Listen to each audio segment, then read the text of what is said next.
I am on a mission to beat Ragnaros and craft his hammer, Sulfuras. However, there is one big catch. I have to only use gear and items that I craft myself. Using 5 characters, we use as many professions as we can to increase our chances of survival.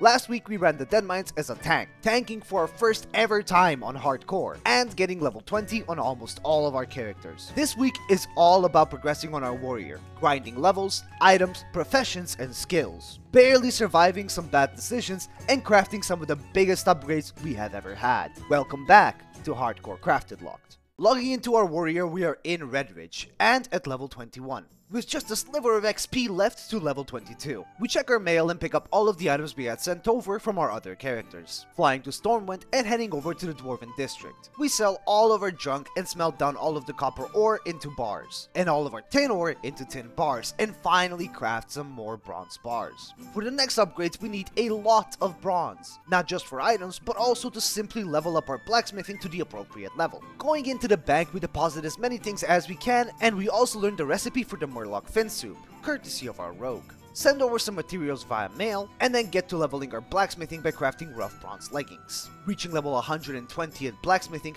has us craft the patterned bronze braziers, which give a massive +5 to strength, and they look absolutely sick. I also realized that I forgot to train the next rank of Heroic Strike earlier, so after training that, we deposit all of our materials back in the bank because it was now questing time. We fly to Menethil and fish while we wait for the boat. Lately, I have been enjoying fishing way more, and this is actually something that we benefit from greatly later on. But for now, it was time to go back to Darkshore. Now, the reason why I am back in Darkshore is because people told me this is a good place for farming tin, and I wanted to see for myself. Also because I was not about to go and try to farm tin in Redridge at level 21. We also slay a Moonstalker, which gets us to level 22. Finally. But anyways, we spend an hour grinding copper and tin all around Darkshore, and if you want my honest opinion, this was actually not bad at all for an early game tin farm. The nodes are not bountiful, but they are rarely gathered, and if you are a druid with cat form, I think this is the perfect grinding spot. However, since we were a warrior, and we are slow, this was really slow.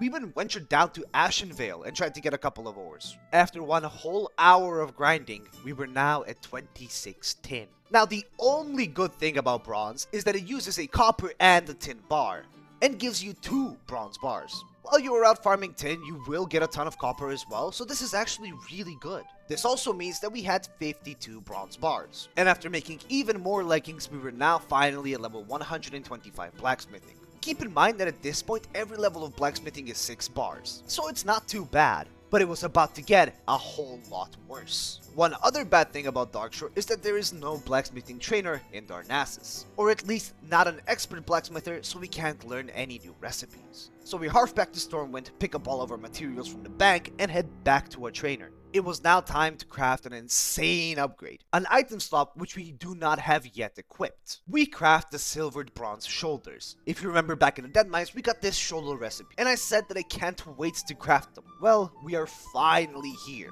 We deposit our stuff back in the bank and head over to Lakeshire, because we wanted to do some fishing, because we had no food, and if we wanted to keep grinding tin and crafting more upgrades, we needed way more food. After a bit of fishing, we go to Menethil Harbor again, do some more fishing, and head over to Darkshore. And we then hit a nasty 40-minute grinding session. Yeah, I am very blind, but honestly, really cool place to hide a chest. And that chest definitely did not have the minor agility potion recipe. Anyways, after another 40 or so minutes, we finally conclude the grinding session for a bit and smelt all of our ores down to bars again. This time, we get 64 bronze bars. Surely, this would be enough to put a big dent in leveling blacksmithing and getting more upgrades, right? We first craft the silvered bronze boots. Then, we hop on a rogue and send over 2 medium leathers and some gold to our warrior, since we were really broke at this point. And we finally craft a new weapon, the bronze greatsword. This sword, whilst it didn't have any other stats, had really good damage, especially since we are still using the copper battle axe. Now we are back in Stormwind since we have level 125 blacksmithing, and we can pick up a new recipe, which is the silvered bronze gauntlets. Yeah, I know, a couple of minutes in and we are already 10 times more geared than we were. Crafting is genuinely really good. After crafting some sharpening stones and also training our abilities, we are now ready to grind some levels. But first, if you aren't subscribed, make sure you do. It helps me out a ton and I'm trying to hit 10,000 subscribers before the end of the year. I love you all so much, and now let's get back to the video. Before we continue grinding, I decided to first craft some potions on our druid so we can speed up the leveling process even more. With the new leggings, boots, shoulders, bracers, gloves, and sword, we were ready for any dangers that Azeroth throws at us. Picking up the potions, we head to our warrior trainer, where I decided to spend 1 gold so we can respec. This was actually a really good idea, because for some reason I spent a lot of points in improved rend, which is apparently useless. So instead, we put our points into cruelty for more crit, deflection for a higher parry chance, and tactical mastery for more effective stance switching later down the line. I barely stance switch, so anyways, now it was time to level. And back to Darkshore we go. This time though, we aren't a headless chicken on our warrior. We turn in a couple of quests and then go for the Moonkin so we can level up our 2-handed swords again. Since we have been using a 2-handed axe, our sword skill was lacking, meaning that if we fought higher level mobs, we would no doubt get slapped due to the constant misses and parries. After leveling the sword skill up, we go and get the Blackwood grain sample, followed by the Den Mother. And this is how it went.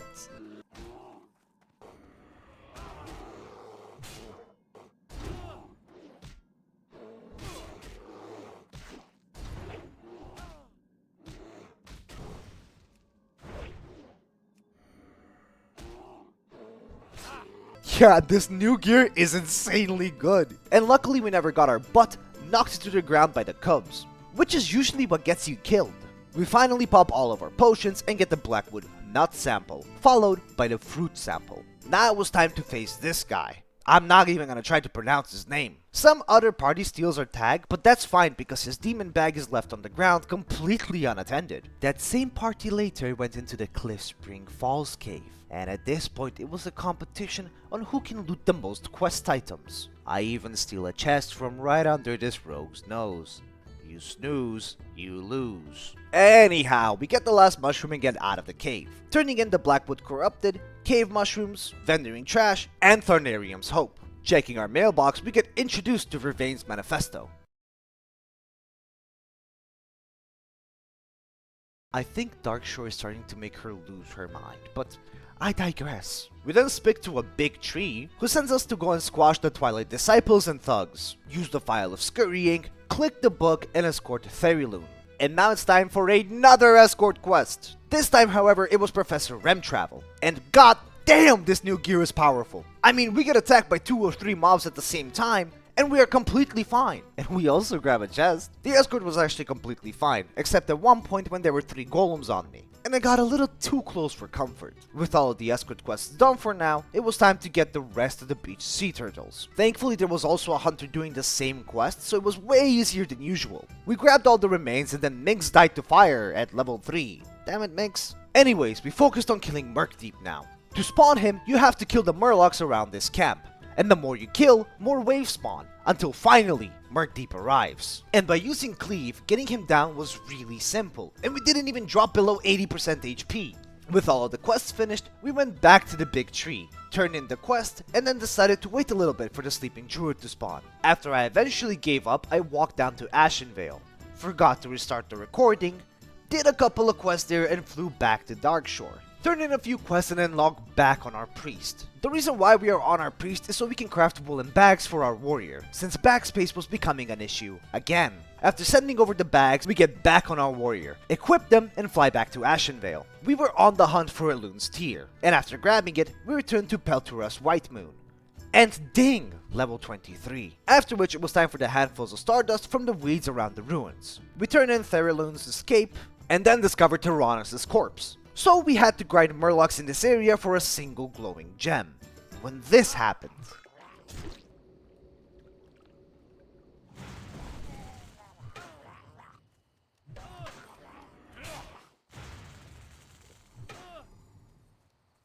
Health warning.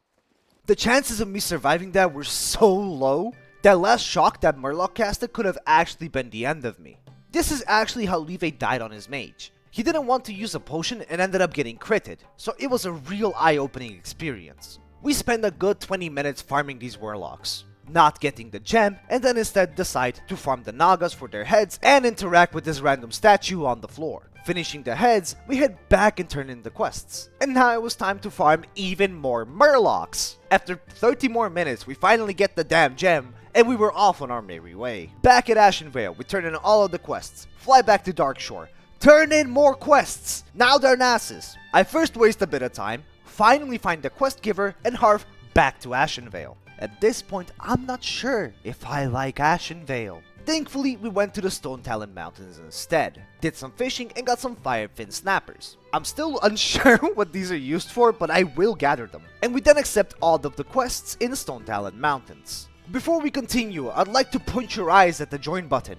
Pressing this button brings up a page where you can support me further, and get some extra perks for your support. It helps me out with making these videos, and I would really appreciate it. Thank you all, and now back to the Stone Talon Mountains. Okay, so here we have to do a couple of things. First of all, we need to kill 10 loggers and 10 deforesters. We ding level 24, which means we can learn new abilities, but I decided to first finish off all of the quests here. We also needed to get the Super Reaper 6000 blueprints, which didn't take too long actually. What did take longer was the deforesters. Because of all of the horde around doing the same quest, it took way longer than it actually should have. I literally played on the horde side and it was dead, and had to run Rage for a Chasm without a tank. But out in the open world, there's plenty of them somehow. But I didn't have time to dwell on it, because after getting all of the deforesters, I had to grind the Pride Wings for their venom sacks. After finally getting them, we go to the Stone Talon Peaks, turn in the quests, grab the flight path and fly back to Ashenvale, where we turn in even more quests, baby! And we can finally get out of this godforsaken area. We grab the boat to Menethil, and while we wait, I also wanted to bring up the new add-on, Maker's Path. This is an add-on created by community member Yozora, and it helps you plan ahead with your next craft. It tells you the best items you can craft at your level. It is still in development and we are actively testing it, with people submitting any bugs they find in the Discord. So if you want to give it a try, you can download it from the CurseForge link in the description, and you can join our Discord to provide feedback for the add-on directly to the developer. Thank you Yozora for making this possible. It is by far the coolest thing I have ever seen. And now it's time for questing in the wetlands. We start off by accepting a lot of quests and heading out of the town, going straight up to the Murlocs because we had to grab Gobbler's head and their fins. Get familiar with this spot because we will later spend ungodly amounts of hours right here. After grabbing his head and the fins, it was time to farm the Crocolisk skins. And in the meantime, we also speak with Rethiel the Green Warden, who I personally think looks absolutely sick. Even though he is literally an upscaled version of another mob in the wetlands, but that's okay. The nose. This is where I got a heart attack, because this is where I actually soiled my underwear.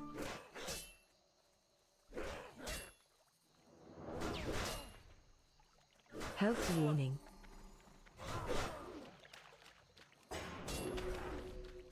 Health warning.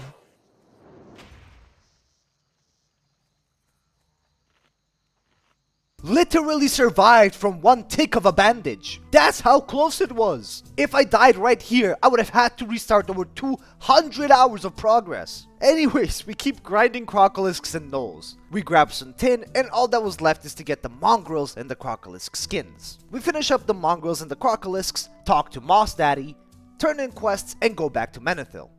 Turn in more quests and reach level 25. We are one level off. What are we one level off of? Well, that is a good question, young grasshopper. We will be running 3 dungeons in one go. The dungeons will be Shadowfang Keep, the Stockades, and Black Fathom Deeps.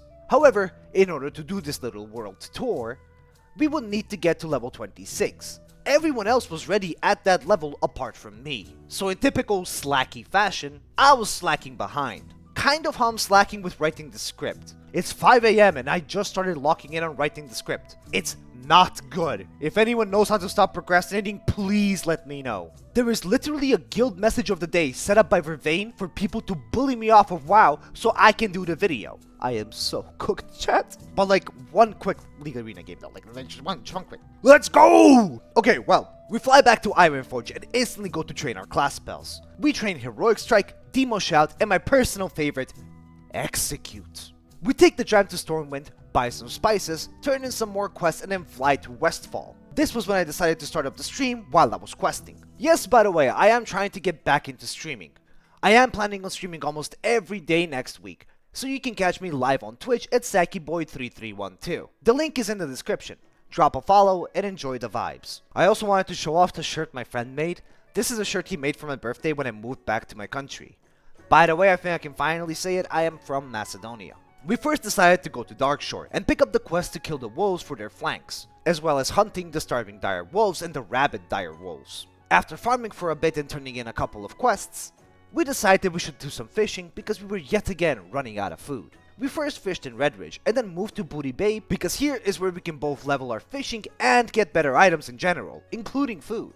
Also just wanted to say W Lurker, absolute Chad man, absolute Chad. Instead of just getting a bit of fish, we ended up chatting and fishing for an hour and a half, which was actually extremely fun and refreshing. If anything, I am the most happy that I'm able to chill with you guys and talk with all of you. Whether it's on Discord or in chat, interacting with you guys and learning from you all has been the greatest gift of all.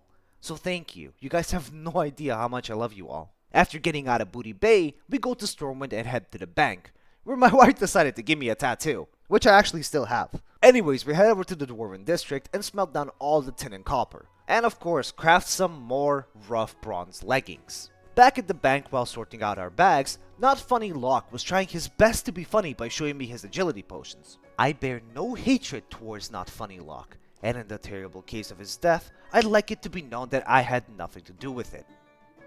Directly. Dabbling in witchcraft on the other hand, well, that may have been my doing. More rough bronze leggings and we get to cooking. We cook up some Murloc fin soups, giving us +6 stamina and +6 spirits. A recipe I would get very acquainted with in the following days. With all of that done, we fly back to Darkshore because we still needed to get to level 26. We start off with the skeleton mages and skeleton warriors. We also mine a lot of tin in the meantime. Once we were done, we turned in Raven Hill and the Hermit. Now having to grind more wolf flanks. And yes, we literally got all of the wolf kills and not enough wolf flanks. Rewarding drop rates indeed. With all of this done, we give the deliveries to Swen and turn in the wolf quest. Back in Westfall, we hunt the Dust Devils, because one was not enough, and turn in the Legend of Stalvan and Harf right back to Darkshire. Here is why preparing quests is really important. We accept seasoned wolf kebabs and instantly turn it in. Then we turn in the Night Watch, the Legend of Stalvan again, supplies to Darkshire, and head over to Redridge. We absolutely annihilate Belly Grub, and easily get the Refban ore. Turning in all of the quests has us close to level 26, so we immediately get to smacking the Blackrock Grunts. Now it's important to note that these mobs can net, which is actually how Levi's warrior died. Here's the screenshot. And for the first time, I got to use retaliation, and it felt blissful. What wasn't blissful is the goddamn 30-minute cooldown. But that's fine. Surely I won't need it to survive. While waiting on respawns, we kill some Murlocs, and we even find a rare named Squiddick. We got all of the spotted sunfish and scales, and finally get the last axe, which means we are now level 26. And we closed out the stream in Stormwind, logging off at the end. Anyways, the next day we log in and go straight to the Dwarven District and learn the Shining Silver Breastplate. This breastplate is best in slot for a very long time, but to craft it, we need 2 Moss Agates and 2 Lustrous Pearls, which have a very rewarding drop chance. But that's for a later time. We first fly to Ironforge and learn Expert Blacksmithing, which is our first ever expert profession. Or actually, mining was your first expert profession? Shut up, I said first! Anyways, we go to Menethil, then to Darkshore, and then finally fly to Stone Talon Peak. The reason we are here is because we can find both iron and tin without being so contested. In total, we got 13 tin and 2 iron. Pretty rough. Now the worst part is that at 8 PM server time, we had all 3 dungeon runs happening. So I had a very limited amount of time to get all of the gear necessary. The stream was actually supposed to be me pulling an all-nighter, but I was too tired. Woke up pretty goddamn late and now was in a time crunch. Huh. Life imitates art, I guess. We harf back to Darkshire and go to Menethil. I decide that farming the pearls would be easier than iron. Oh, how wrong I was! Let me walk you through my personal hell. I first give the giant clams a good try, since they have a chance of containing the pearls. After a lot of clams, we get 0 pearls. After another 30 minutes, we get another 0 pearls. We went and fish up a couple of pools and get more fire fins, but still no pearls. Since we were already walking along the shore, I decided to cross the bridge to Arathi and follow the road in order to not grab any aggro from the level 32 mobs. Holy, we made it safely. Now you may wonder why we got here. Well, that's because we had to buy the recipe for the Solid Iron Maul, a massive 2-handed mace that gives plus 12 stamina and increases our damage immensely. But for that, we need You guessed it, iron. Nevertheless, we fly back to Menethil and notice a floating wreckage. So the moment I got off the flight point, I ran straight to the wreckage, fish it up, and we get 2 watertight trunks. From the first trunk, we get 3 medium leather. Ouch. But the second one gave us a bolt of silk cloth, 3 bolts of woolen cloth, and 2 healing potions. This was extremely juicy, but still nothing that we needed at the moment. I then spent another 30 or so minutes grinding the 2 pearls that we needed for the breastplate, and finally got none. Then I grind for 30 more minutes and still get no pearls. It's a 3 to 5% drop rate. Why is this so bad? Please, Wizard, why is this so... At this point, I was absolutely fuming. Losing my mind even. The world tour was in 2 hours and 40 minutes and I still had none of the 2 upgrades that I wanted to craft. So instead, I decided to go to Stone Talon Peak and grind iron and tin instead. Now, one more thing that we would need for the Solid Iron Maul is heavy leather, which I would need to level my leather working to level 154. At this point, I was cooked beyond belief. I had no clue how I was going to get anything done, and I didn't want to postpone the dungeon runs as it would affect 4 other people. And after getting all of the tin and iron that we needed, I go back to Menethil, and I notice a wreckage. I fish it and get 5 strangle kelp and 1 watertight trunk. My one chance, my last hope, and I get the 2 heavy leather. Let's go! Back to Ironforge immediately. Smelt the ores, craft the bronze, 66 bronze, let's go! Power level our blacksmithing to level 155, just enough to learn the Solid Iron Maul. And then we start crafting it, learn 2-handed maces, and finally, equip it.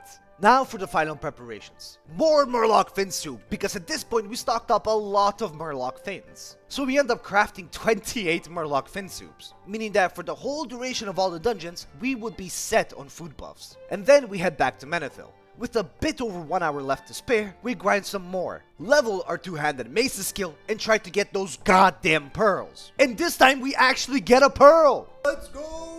All that is left now is to run the dungeons, get the Mossa Gate, and hopefully get 1 more pearl. That is, if we survive. Did we? Well, you have to find out next week on Hardcore CraftedLocked.